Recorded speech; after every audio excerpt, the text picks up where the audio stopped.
Alrighty, we are live. Ladies and gentlemen, welcome to Tales of the Cocktail and to the seminar E-Commerce and Community.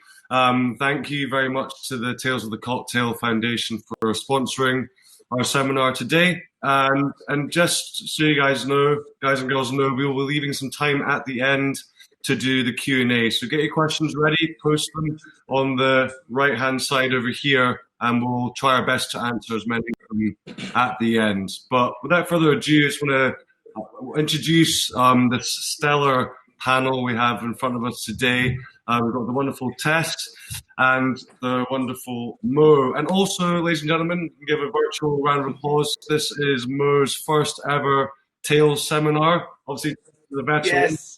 So congratulations. But guys, if you just want to introduce yourselves, give a quick introduction, that'd be amazing.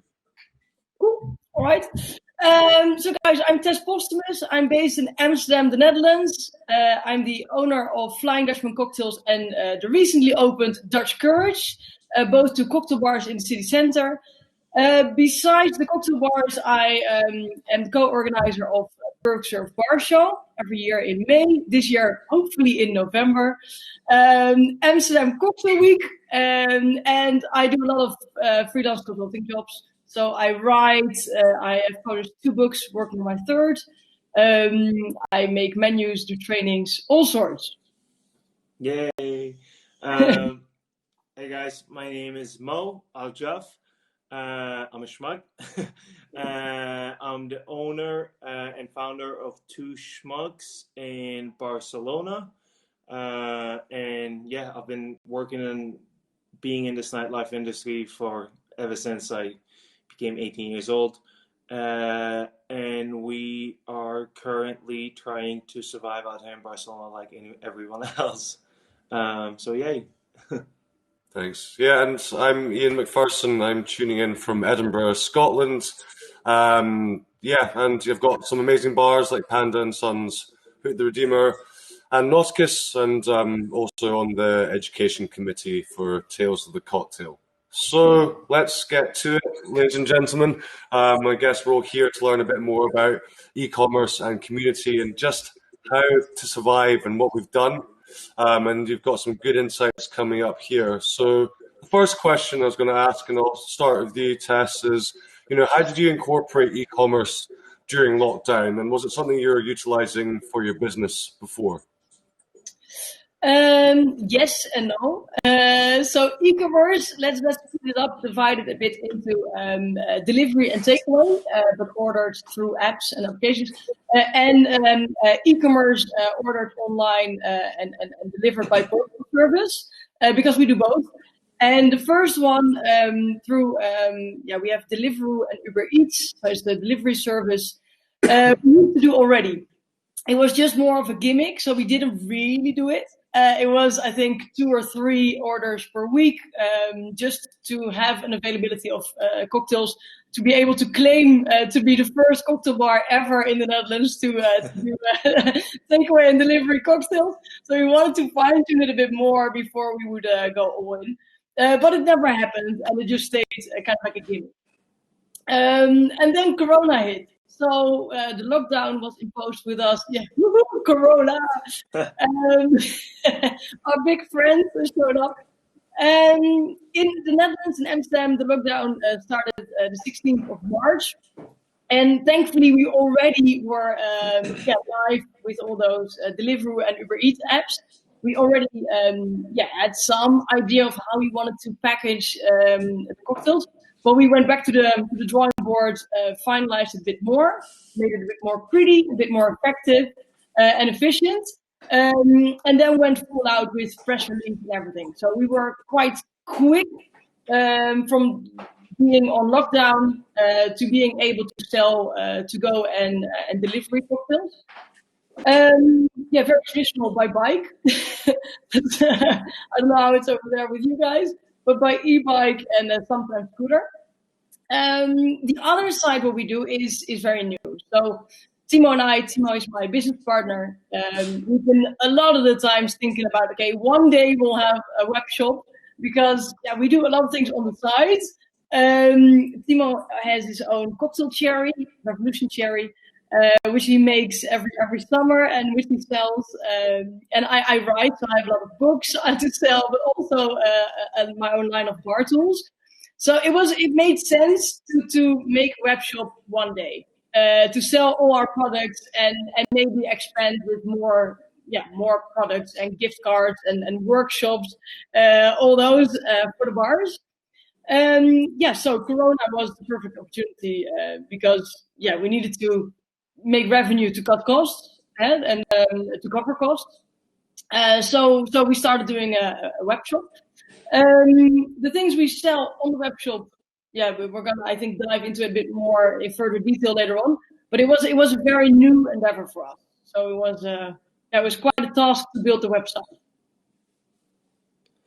All right, I'll jump on our side of it. As the COVID thing started for us on our side, we were actually out of the country, which gave us a little bit of time to think. It took us a month to get back to Spain, and it gave us a bit of time to think of what we wanted to do exactly to try to raise some money. We had to shut down the bar for a full amount of 3 months. The businesses didn't get help in Spain, but our staff did get a little bit of help. So we knew we had a strong cocktail program, and we knew we liked it, but we were self-aware enough of our neighborhood, our community, our regulars, and how the drinking culture is in Spain. I couldn't sell takeaway cocktails in Spain, and it's not because I'm not allowed to. It's actually probably easier to sell takeaway alcohol here in Spain, but it's just the drinking culture that it's available everywhere. Everything is there, and everything is so readily and so cheap in your supermarkets and your kiosks and on every corner.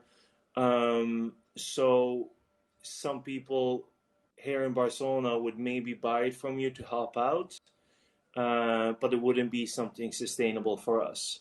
However, for a long time, we made every now and again a little bit of merch, like this cap or some funny shirts or whatever, and we always made them in small amounts and gave them out for free at events. And we kept getting messages on our Instagram. And so before the COVID thing, hey, can I buy that? Can I buy that? Will you guys ship that to the US? Sometimes, I know people from the US are crazy about merch, but sometimes, they'd ask us about like, hey, can we order like 10 of these? And whilst running the bar before COVID, it was always like, oh yeah, just like Tess said with their web shop, it's like, oh yeah, one day we should totally do this. But then, like, oh, there's a leak at the bar, oh, we need to run and do this, and then you'd kind of forget about it for another week, and then you'd get a message about someone wanting another cap. And so we said, you know what, let's lean into that. Let's lean into that strength. And so we decided, we designed a collection called the Quarantine Collection. We called it that, of a few shirts and a cap and a few things. And we decided to just full on try to sell some clothing online with our bar's brand. And that worked out great for us. We really felt the love from the community and the love from the people, both locally and internationally, who wanted to help and support. And then we also saw some people who wanted it just because of the schmuck thing, which made us extra happy and aware and like, oh, this is not only... because throughout the whole time it felt super charitable for us. There was more people that wanted to help us out. I know, so they were like, yeah, screw it, we'll get a few shirts. But then towards the end, we felt like, oh, actually, we feel that there's some people that maybe just wants these shirts now, and it's not as charitable. So that made us super happy. But that's the one thing we decided to focus on in terms of e-commerce. Awesome. Yeah, for me as well, like pre-lockdown, obviously just bars, traveling, doing all that kind of guest shifts. I think all three of us were living quite similar lifestyles pre-lockdown. Then, so it was like, boom, close and just lost. And then, but yeah, it's very similar to Tess. I wanted to set up a website to enable, cocktail deliveries and collection. you know, and a lot of my friends at the beginning of lockdown were like, hey, if you need help with web building, just give me a shout. You know, a month down the line, people's finances changed very dramatically, and I was like, oh, hey, can you help me with the website? And they're like, nah, not free. And then one of my friends just left me an hour-long YouTube video and was like, watch this, good luck. And I was just like, what? But actually, it made me want to prove him wrong. So yeah, I just went ahead and just watched that and watched about a million other videos. Yeah, and you know, like Tess, not being any web or really any technical background, I built the website using Shopify and did it, you know. And I think, you know, YouTube I find was just amazing. Anything you want, actually any question you want, YouTube has a video for it. It's incredible. But yeah, so that's what we did during lockdown. We utilized e-commerce before that, and yeah, but we weren't doing anything before. So I guess that kind of leads me on to the second question of basically, you know, like what value did you find e-commerce really brought to your business? And is it something you're really still integrating into your businesses now? Yes. So the value, it's multiple values. So in the beginning, you have a successful bar with staff, and all of a sudden there's a close down. So yeah, you still have your all your costs, your rent, your subscriptions on services, your staff, everything. So in the beginning, it was just trying to get revenue from all sorts of ways, like just side hustle everything. And that still is kind of the case. So to answer the last question immediately, we're still doing it. But it's more than just getting extra revenue. So it's also about trying to get a relationship with our regulars, with guests, and get our name out there. So it's part promotion as well. And for people who haven't visited the bar yet, who are somewhere in Europe or somewhere else in the Netherlands besides Amsterdam, we're able to get a piece of the bar to them, and maybe tease them to come have a look once we're open and back to normal. So it's more than that. Cool. I mean, obviously, there's no escaping the fact that in the beginning, you know, the goal was to gain a bit of monetary value, right? To help support your bar and to help pay the rent and to help cover the staff and so on. So one of the things we did with the merchandise is that anyone who bought a shirt or a cap, we gave them a few buttons.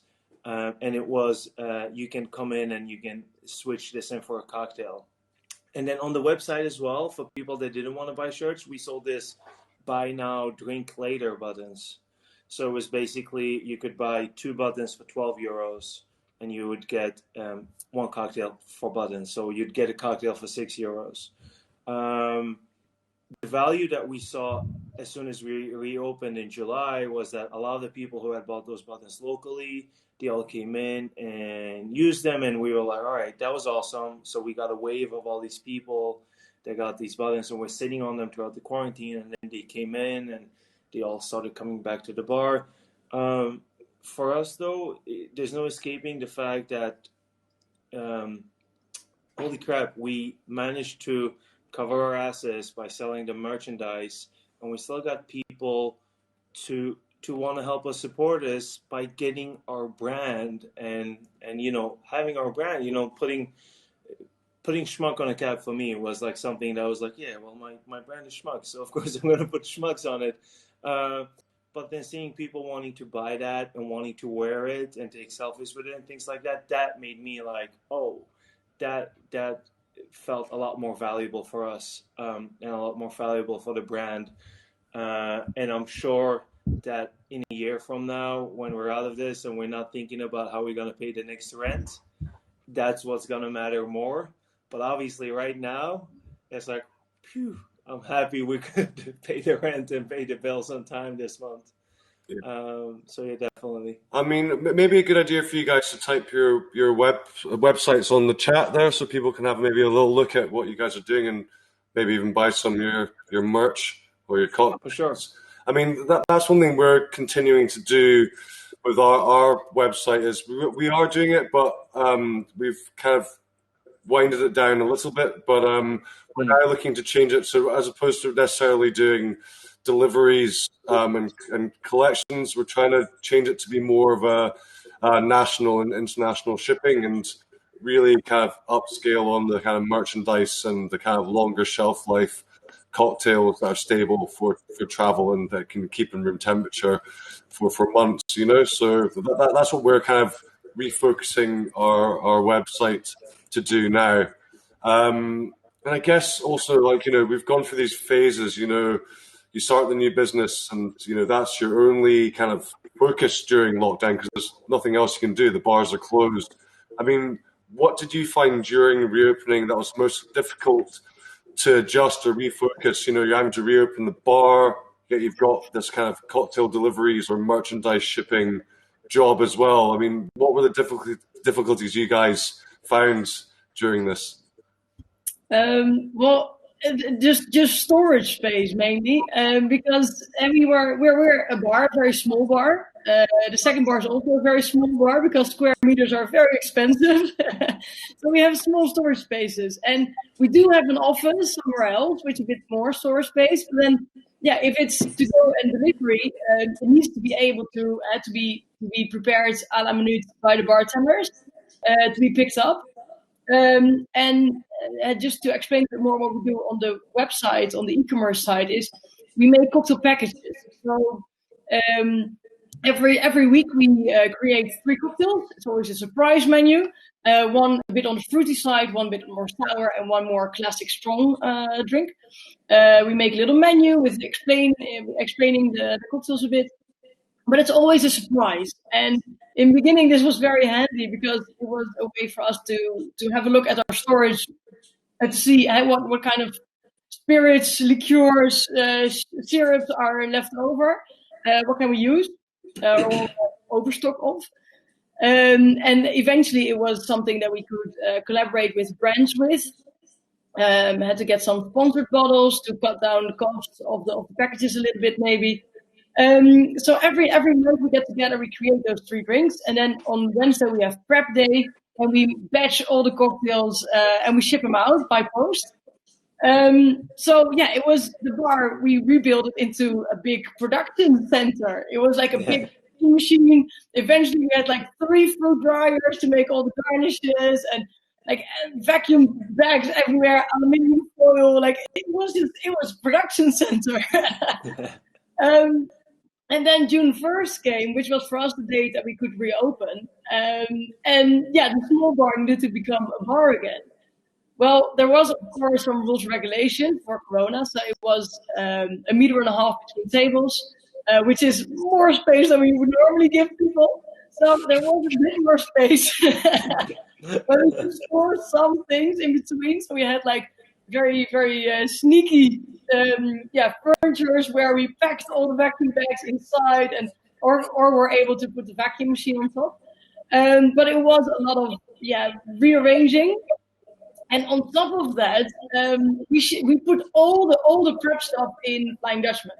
But half of that stuff was originally from Dutch Courage, our new bar. So the new vacuum machine, all those belongs to Dutch Courage, which when we opened, we needed a Dutch Courage because we needed for our mise en place. So it was also, again, a bit of a split level divide, which we still have now. So half of the packages are prepped at Flying, and then sometimes they need to be fitted at Dutch Courage just because we don't have the storage otherwise. Yeah. Got that. For us, I mean, we've done 2 waves of the merchandise. We're fortunate enough on both waves to be lucky and sell around 300 to 400 items, which you can imagine that 300 to 400 t-shirts will, take over a room with boxes and, foldings and stuff like that. And the first time we did that, the bar was shut and no one was working. So, we did reorganize our entire seating, and, we made it like Santa's little workshop. So we had 4 stations, and you take the name and you put like the shipping label on, and then you fold the t-shirt, like we need this model, size L, and then you put it into baggage, and then you wrap it and put it on tape, and then boom. And so we kind of had a cool little system. we had a little bit of space still to work on it after the bar was open. But what we needed to do is that we needed to understand that, okay, if this is a profitable thing, then we need to allocate a little bit of that money, because we're not going to be able to have all the staff come in and be able to do it, because they needed to run the bar. So what I did is that I outsourced a little bit of help for some people that I knew were not working, because their places were either shut or they were out of work. So our staff was already working in our bar. We're fortunate we only have 4 staff members. We're only 5 people on our team. So the guys was already working in the bar. So I got some outside help from bartenders that I know that weren't working anymore. And what we did is that we went in really weird hours. Like we went in from like 2 a.m. to, after the bar was shut and the things were clean. And then we just did it until like 7, 8 a.m. because we were like, all right, no one's going to be in the bar. We have the space for ourselves, and let's just do it then. And so it's just a compromise and understanding how to do it. And it's the way that we did it, because we did it in waves. We already knew before we did all the packaging and so how much we were going to make. So then it was a lot easier to allocate a budget to get outside help. Because if you see that, all right, cool, we're making X amount of money, it was easy for us to take a little bit of that and say, okay, I'm going to put this much on extra help to help me do this, and make sure that I don't send the wrong t-shirts to everyone, because I've been up for 16 hours and I don't know what any shipping label says anymore. Which there has been a few of those. If any of those people are watching, I'm sorry, I'm a schmuck. You kind of made that deal when you bought something from a schmuck, but yeah. Yeah, I mean, for me, it's very similar to you guys, just them moving, because, we were doing our deliveries for 4 months. That became my routine, my daily routine. Yeah. The more the weeks went by, the more distant the bars, even visualizing them opening, would be. It just became this thing that you just didn't really think about it ever ending. You're just like, just doing deliveries now. That's my life. And slowly but surely, every week you improve the shop or the way it's laid out. Like, as you're saying, your prep area and this, and we got really comfortable. And, we couldn't use a lot of our staff because they're furloughed on the kind of government subsidized pay because they're not working. So we couldn't really utilize them. So there was always the same few of us, my business partner, Kyle Jameson, as well. But you got to the point where you just weren't really talking anymore. You just kind of get into the robotic routine. And that was it. You just got on with it. There wasn't much love, like all of us, we've progressed through our careers from bartender, bar owners. And it's because we love it, and, as much as we're selling cocktails, I don't love the cocktail delivery game. This was just a hustle to make some money. So, you're also doing this job that, it was more tiring because it wasn't any massive enjoyment levels for it. Also psychologically, I found adjusting when the bars reopened as well. I was just like, again, getting used to talking to lots of people again, and having to work with more than 1 or 2 people. It was just like a brain overload for me. So it was moving. Everything was really hard, and getting the bars reopened, but also just readjusting to, you have to then stop that and then suddenly refocus on bars again. And I was like, whoa, bars, what is this? That was 5 months ago. So it was just, oh man, and even for us now, we only opened Wednesday to Sundays for the first month or so because we knew how tired the staff were going to be, because all these new legislations you've got to do, and there's a lot more work for less money, in takings wise. So we just knew if we did it open 7 days, we would absolutely ruin the staff mentally and physically. So we knew it was going to take a while to kind of get into it. And I think we've been open 6-7 weeks now for the first one reopened. And it's only just now I'm starting to really kind of get into it again and get used to what it is. And I mean, for you guys as well, I mean, during lockdown, I mean, obviously the sense of community, maybe your staff or other bars or just people buying your products. I mean, what did you find in terms of the good things of what happened in the community during lockdown, and I guess now during the struggles we're finding with the bars open? In the beginning, I noticed that a lot of people had a lot of regulars, especially. They started ordering the cocktail packages. A lot of friends and regulars and co-bartenders started ordering the delivery cocktails and started sharing them on social. So there was a lot of good response. Also, some of the press relations of mine. So I went twice on national TV talking about our cocktail packages. So it was a good first response, but also I think because it was a bit of a positive news in the beginning of the lockdown. But it continued a bit, but now since the hospitality is open again since June, you see the numbers just like dunk down. I think we're at 30% of what we would do before we were reopen again. So it's still something, but it's the support, and I think the thought of our guests and of the Dutchie of okay, let's buy this because it's a nice idea and let's support. I think that thought is gone. So it's more like, oh, I need a nice gift for somebody. Let's send them a cocktail package or more those kind of things. Another positive that that we still very much see is that there's this WhatsApp group. We are not in it, but it was brought to our attention a couple of weeks ago. There's a WhatsApp group of people who have a subscription on our packages because we also sell subscriptions. So you get the package every other week, and then you can just cancel any month you want. But if you don't cancel, you get one every other week. That's nice. Yeah, it is. Because it gives us a bit of a solid base, or at least we try. Yeah. But there's this WhatsApp group of people who have the subscription, and they found each other online, and they're sharing they're doing kind of like a tasting. So they're discussing like, oh, this week I really like this one, or this one I didn't really like so much. And then they send us messages like, hey, so yeah, we really like the rum drink you did. Can you maybe do something in the same line next week? Or it's my birthday and I really like this cocktail. Can you maybe include a Mai Tai from me next month? So next week. So we try to listen to the requests and when it's possible, because you guys know as well, if you do delivery, or in our case with the packages, it's through the mail, so it needs to be shelf stable for at least a week and a half. So you can't really do all the cocktails. Cream, whites, forget about it. So whenever we are able, we try to please as much people as we can. And sometimes we're like, hey, sorry, man, we can't really, but we made you a twist on it. Yeah.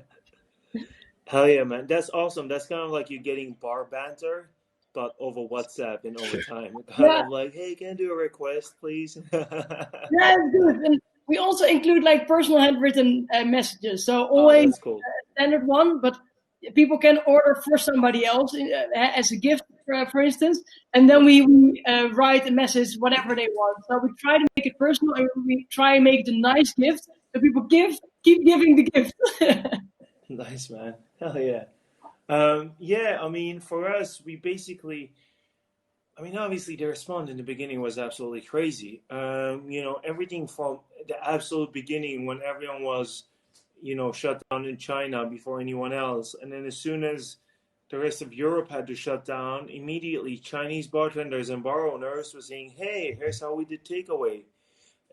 Just the support throughout the community has been absolutely amazing. Still until today. I mean, earlier, before the talk, we were speaking about how earlier on we had to shut earlier our bar, and now that happened in the UK, and we were speaking about, together from different countries, about how you're dealing with the earlier shutdown and how you guys dealing with it. And I was speaking with another bar owner from Liverpool who's making a sandwich place, and we were like, all right, well, we're going for early happy hours. So that support and that community, and bar owners and bartenders getting together to help each other of, hey, this is how I survived this.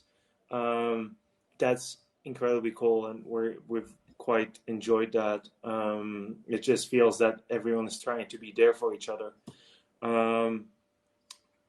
It's something that I feel that in as much negativity that there has been, I feel that there has been so much positivity around the industry, but I also feel that that's always the thing with bars. It's kind of every time something, like before when you could hang out at bars, every time something bad would happen, a bar would be a place where you would go and gather and kind of try to be there for other people. If someone has had a bad day, if someone has had a good day, if someone has had whatever. And so I feel that that translated for us online, and that everyone started trying to be there for each other.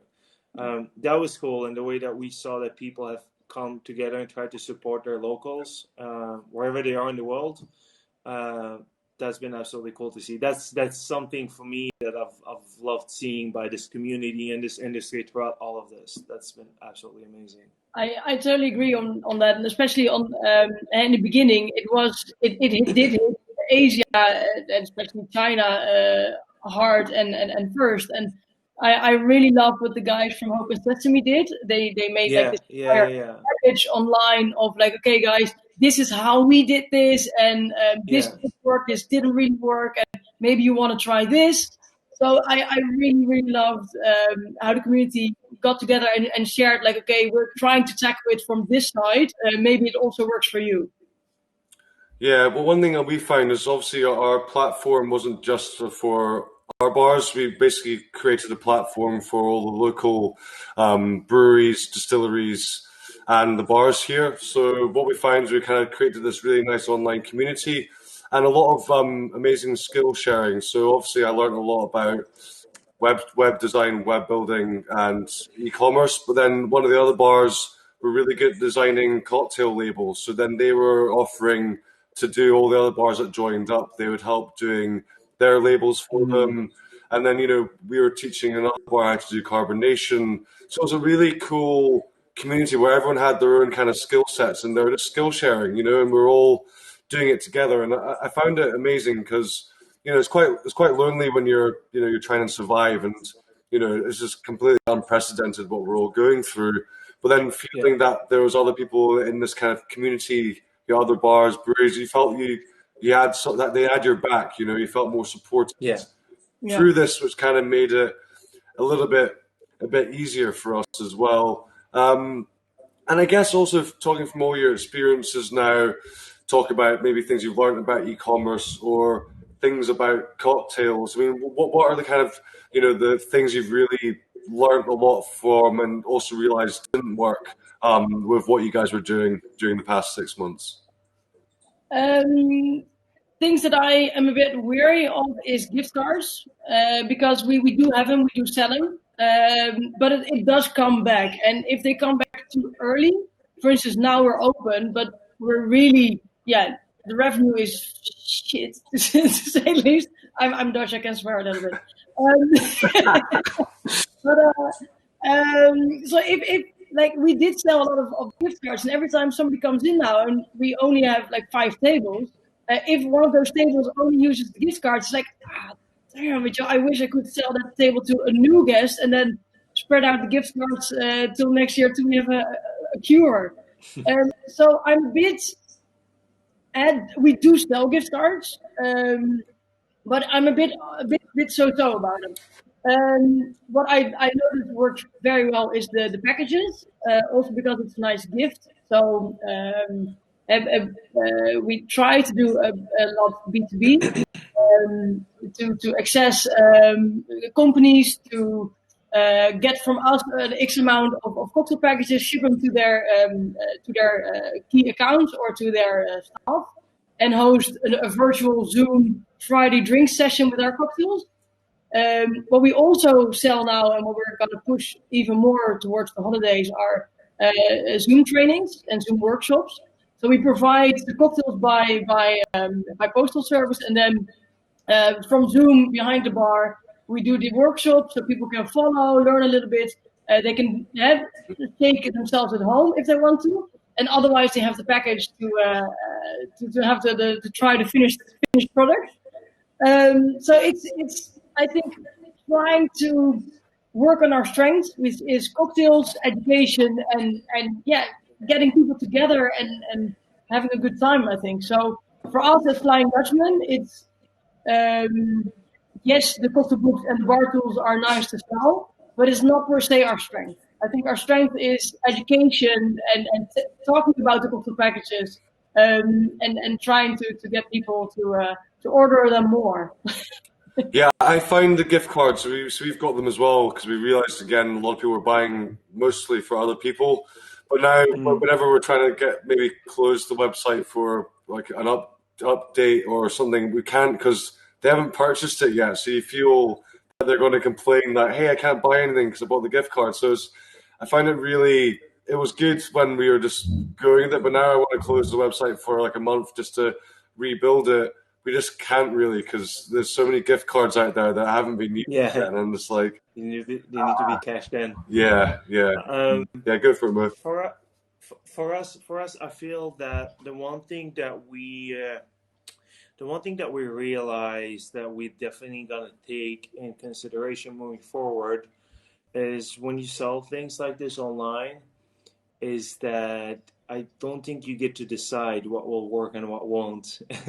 It's kind of your regulars and the people that are into it, because I had this thick-headed attitude about like, people won't be into this shirt, they won't be liking this or something like that, and it would be something that went on and became our biggest sellers and sold like more than 100 items, and I'd be like just standing there with my like so many people wanted that one. Oh, I thought everyone was gonna go this direction.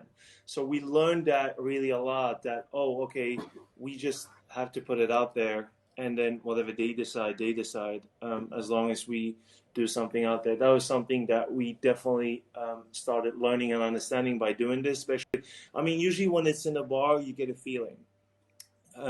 Someone's there, someone's by your bar, you can see they're pissed off, they're annoyed, they're happy, they're celebrating. You can kind of feel the vibe, and you know where to steer them and what to recommend to them. This is what we've been making a living off of, being bartenders, right? Yeah. But that doesn't translate online, and so it's kind of like you have no idea if someone is in your web shop at 4 a.m. and they've just polished a bottle of tequila at home and had a good time. And so it's kind of like we kind of learned that, and we were like, oh, okay, we just need to put stuff out there. And even if like me personally or someone else thinks that one thing might not work, let's just still put it out and let's just see what happens.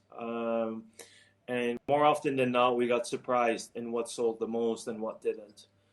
I think one thing that stopped working was in the beginning we tried to do it a lot, but then we realized it got super saturated, and that was like, phone-made how-to videos. That was something that was like in the beginning we were like, all right, cool, we got to get out there. How can we do something that is cool and so for people? But then, when every BA from every spirits brand got told to start making how-to daiquiris or whatever in their kitchens, it became so saturated. And so we were like, okay, I think we should stop with our how-to videos. And I think we should maybe try to take a minute, reassess, and see how we should do this. Or at least, like, if we're going to do it, let's do it properly. Or like Tess did, to have a whole bunch of other people with all the ingredients already at home. So they can actually join in, because if you're going to be making like this obscure liquor, how to, from your house, is kind of like, it's that was something that we realized. We were like, okay, cool. Let's maybe, if we're gonna do that, let's do it properly. Let's do it with a videographer. Let's do a cool shot, and let's make it actually super educational and fitting of the crowd. But obviously, I think in the beginning, we all had this energy as bartenders to get out there and be helpful and try to do stuff and try to do the how-tos or whatever and the Zoom calls. And that slowly, I think, become a little bit different now. But yeah, I think there's like a million new Negroni how-to videos out there on the internet. Oh my God, yes. Also, like in the end, bottom line, and we're a bar owner, so e-commerce for me at least is a way of generating extra revenue. And doing YouTube tutorials, yes, it's fun, and yes, it keeps my staff busy or me. But for the next year, there's no way of getting the revenue out of it, because you first need to start building your channel, and it's it's a very very long process to finally being able to monetize on it or to get deals with brands, because at least here in the Netherlands, all the brands, all their marketing budget is cut for the year. So the way of monetizing on tutorial videos for me is a very difficult vision. Yeah, I think for me, like, actually one thing I loved so much about, say, Shopify was that it was helping me learn about consumer wants and needs, because the analytics you get from it is also, I had no idea how detailed it can be. You can see what searches have been done the most, things you don't have. Yeah, do you know, sorry. Yeah, go for it. We saw, for example, through those Shopify analytics that 90%, I think 91% of the people who bought from our Shopify store bought it through Instagram. So you can see where they've come from as well, Yeah, so I just learned that, oh, wow, like, then I kind of understood how strong and how much Instagram meant for us. Because we promoted as well in our Facebook group, but again, 92% came from Instagram. So we realized how much engagement we have with people on Instagram versus Facebook, only by using Shopify, and how many people clicked and actually read our things rather than just scroll through it. Facebook versus Instagram and so on. So it kind of tells you all that. So Mo, can you maybe explain a little bit also on how you're doing merchandise, so clothing, shirts, caps, those kinds? So how do you do it with sizes? Because I can imagine, like, do you is it print to order, or is it So like what we do is that we explain beforehand. We say that there's kind of like a little window that says, just so you know, it's a production on demand. So the order will take around 2 to 4 weeks, and it comes with a message like that, and the majority of people have been okay with that. And so what we do is that we sell it in waves, and so we sell it during 10 days. So during 10 days, we take the orders, and we explain to the people who ordered all the way on the first and on the second day about this, that sorry, it's going to take a little bit of extra time. And so let's say we sell it from Wednesday to the next Sunday. And then on the next Sunday, that night, we take all the orders, we send it to our producer, who takes around 2-3 days to print everything. And then he brings it to us, we pack everything. So we're not ever sitting on stock, or we're not ever sitting on t-shirts, because that was the one thing we didn't want. And so we felt, all right, well, if we reach out and if we just explain to people that, cool, you can order this, but it's going to take some time. It's kind of like drop and then shipping. Obviously, so you like drop shipping, right? So you're kind of the orders in advance. You get enough, and then you go straight to the manufacturer with one big order. Exactly, but we did that instead of the drop shipping company, because we realized that drop shipping was too unreliable, and they kept sending different materials, because we tried to buy some for ourselves in the beginning, and then we were like, all right, shoot, you know what? If we want to do this, we best get everything. We fold everything with all the shipping labels. Shopify has amazing apps tied to Shopify, like PackLink. So anyone who orders, all their shipping labels get automatically transferred to a shipping label that you just send to a printers, and then you just stick them on the boxes, so you don't need to manually fill in everything. That's nice. I'm printing every Tuesday. I'm printing in the office. Well, PackLink has been super helpful for us. That's been an app that like takes all the information and then makes it into shipping labels. The only annoying thing for us was shipping internationally. We were so excited. We were like, yes, we're gonna ship all over the world. And for every international person, we had to fill out 3 copies of customs papers by hand. So every order in the States, in Canada, in Australia, we had to just sit down and write them by hand. And that's where you made the mistakes. Because like for us, when we set up our website, we thought, of course, have the bars, breweries, distilleries on there, but we thought we were going to be this like convenience store, cheap booze as well, cheap beers, mixers. We even had a fun category called toilet roll. Because remember that time when toilet roll was just empty supermarket shelves. So we put it on. This is a joke. We had toilet roll for £1, and actually, we got shut down by Shopify because it was unfair pricing on toilet roll. So we had to take that off the website completely. But what we found, and again, I guess talking more about community as well, is people didn't want your, run-of-the-mill vodka, gin. They actually wanted all local products. So no one bought any of the stuff we had that was generic, but they bought everything that was from the local bar, the brewery. So it was really cool, and we learned a lot from it. I think talking more about analytics was the amount of people that were typing in kegs, beer, like it was crazy. And I realized people just missed having a pint of beer, So that Yes. we actually That's knew so cool. Let me draw. exactly, Yeah. and we were like, okay, Oh, we yeah. can't necessarily bring a pint to someone. So then we actually set up like we should just start selling our draft beer over the door, and that's what we started doing. And then that did so well because we have a massive park across the road from one of our bars, and we knew just from understanding the analytics that people want beer, people want Yeah. cold beer in a glass. You're right. You're right when you say that. When we first reopened the bar, and after we cleaned, we had the lines cleaned, and so, and the first pint we poured, I remember that we had that, and I was like, damn, I missed a tap beer. It was a long time because when the bars are shut, you don't often have a place to have a tap beer in your house, do you? Yeah. Well, yeah, except for in Amsterdam and Albert Heijn, they sell those little things, yeah, those Yeah, little baby kegs. can. Yeah, those little 5-liter kegs. Well, they're Oh, I cool. forgot about Yeah. those. Those were so cool. Yeah, and I guess moving forward, I mean, what tips would you say for everyone kind of tuning in here? We're not completely out of the woods yet. We could go back into a lockdown potentially. Things you've learned. I mean, what tips could you give people here trying to look at diversifying their bar or restaurant at the moment? Two tips. First, stay within your concept. So keep doing what you do well, and go from there. Don't just start doing food because you want to do food, or don't sell shirts if you don't know how to make a nice one.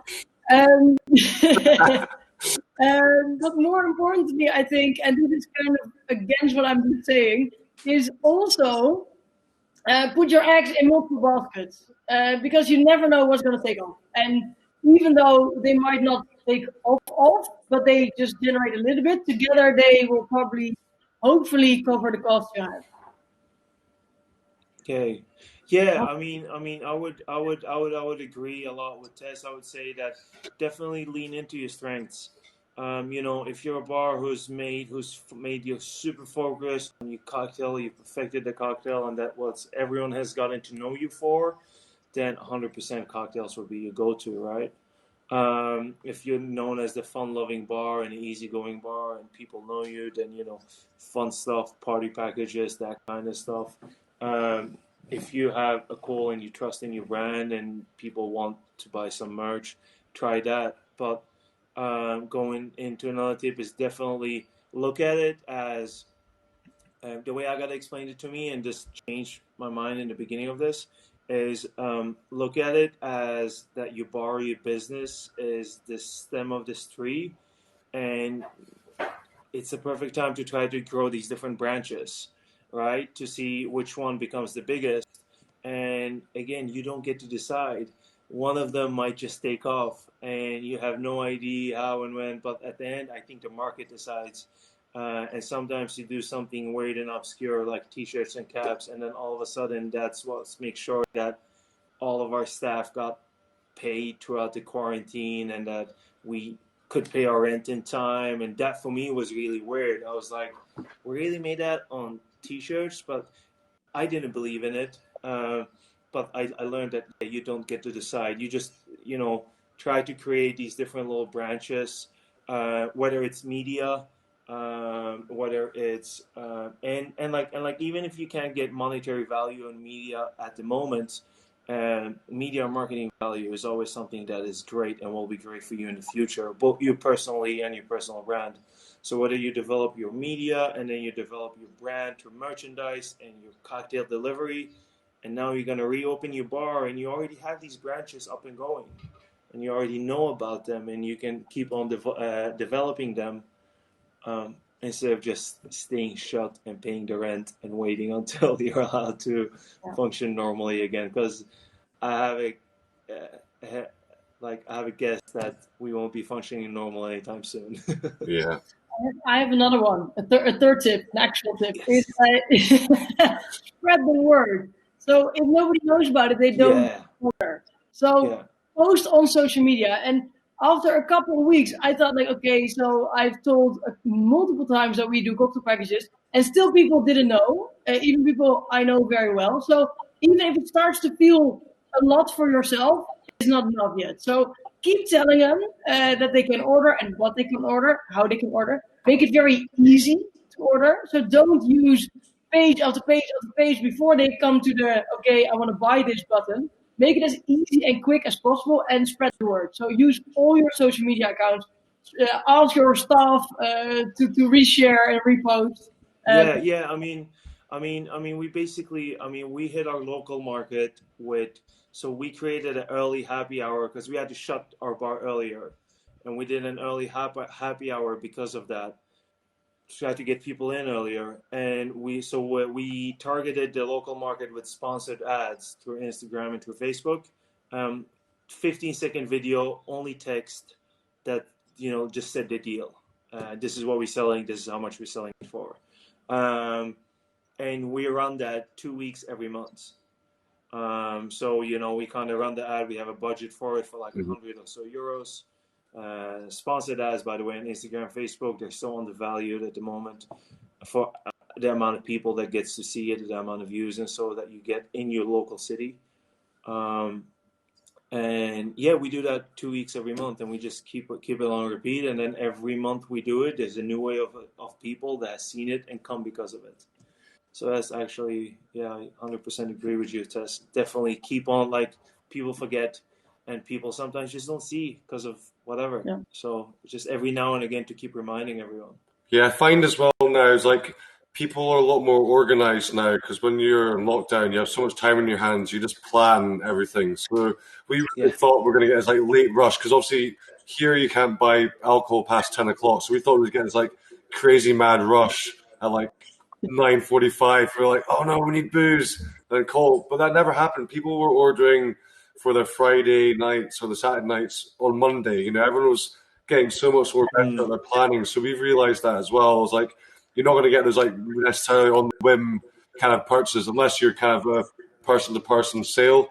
But also people boredom as well. I think even though we're getting more back into normalcy, people just want excitement. They want new things to alleviate their moods from this miserable time we're all in. So we found we had to keep refreshing the cocktail offerings on the thing because people were just getting bored. We thought initially we're like, oh, maybe there's more places opening up doing similar things, so our market was saturated. But then as soon as we put new cocktails on, boom, they were bought. So we found the following: people just got bored, so you had to keep exciting new stuff constantly all the time. So yeah, I'd say like my tip is also don't get complacent. And I think we also touched on that before. Is like just have cocktails that are going to last well over a week. Stuff that are more stable. We've had some drinks with like lemon or lime juice, but we've replaced it with like a blend of powdered sugars to kind of mimic it instead. That gave it an extra 2 week shelf life. So yeah, like batch smart, like Tess was saying as well. She had that one day where she just kind of made it all ready for the week as well. So we're kind of running into like the last 5 minutes, ladies and gentlemen. So I thought now would be a good opportunity to go onto the Q&A tab, which is next to the discussion tab. Start posting your questions on there, and we'll try and go through as many of them as possible. And just before I forget as well, I just want to give another round of applause to Tess, who got inducted into the Dame Hall of Fame yesterday. So congratulations. Thank you. Congratulations. It's amazing. Okay. Thank you, guys. So we've got, I see them here. So I'll go for the first one. Price point. I see a question about how do you decide your price point? For our delivery to go and cocktail packages, we have a margin. We have a margin for the package, which is in total it's $18.75 for 3 cocktails, including shipping and tax.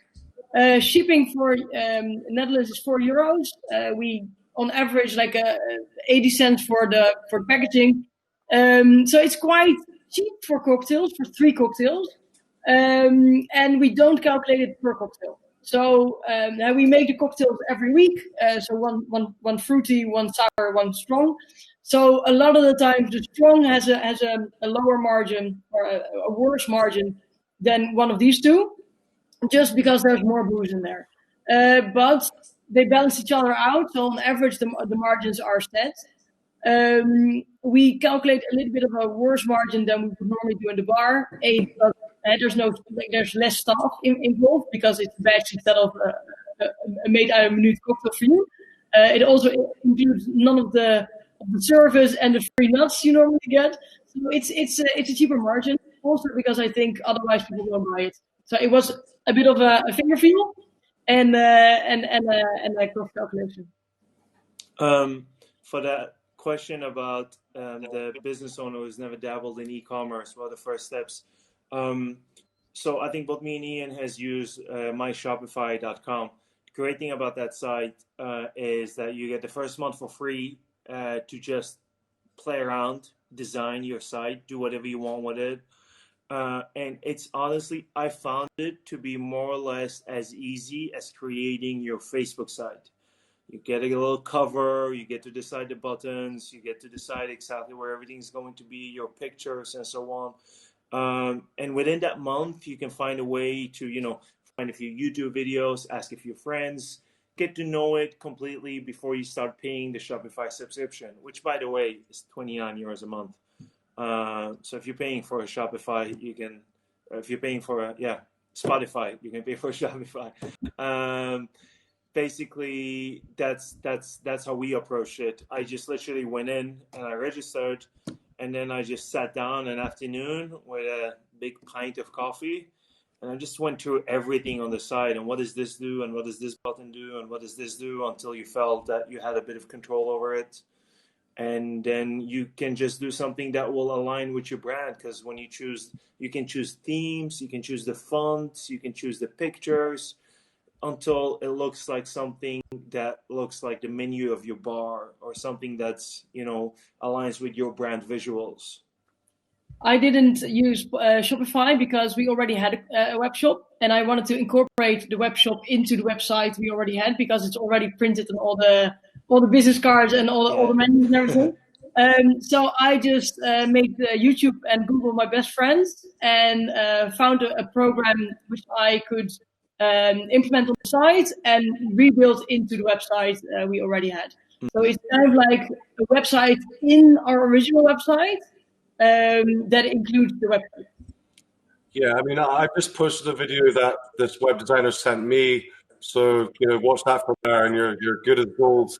I guess the price point for me as well, quickly going back, I made it a bit cheaper, but what we were doing is we were selling one bottle had 2 servings in it. So we were trying to make up the loss of GP with a bigger cash margin. So things to think about is maybe rather than selling individual cocktails, they'll sell them as pairs or even a 500ml bottle.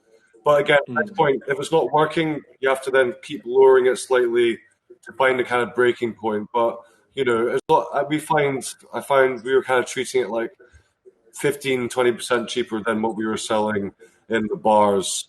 Let's see what other ones. I think this one's more. Yes, we're gonna do a merch design contest.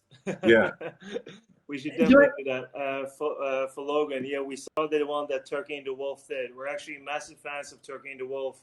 That also inspired us to go a bit more into merch. For Ian and Tess, I don't know if you know Turkey and the Wolf. They're actually in New Orleans. No.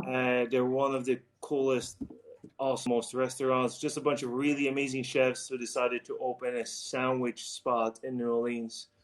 Their brand visuals, their merch, everything is just on point.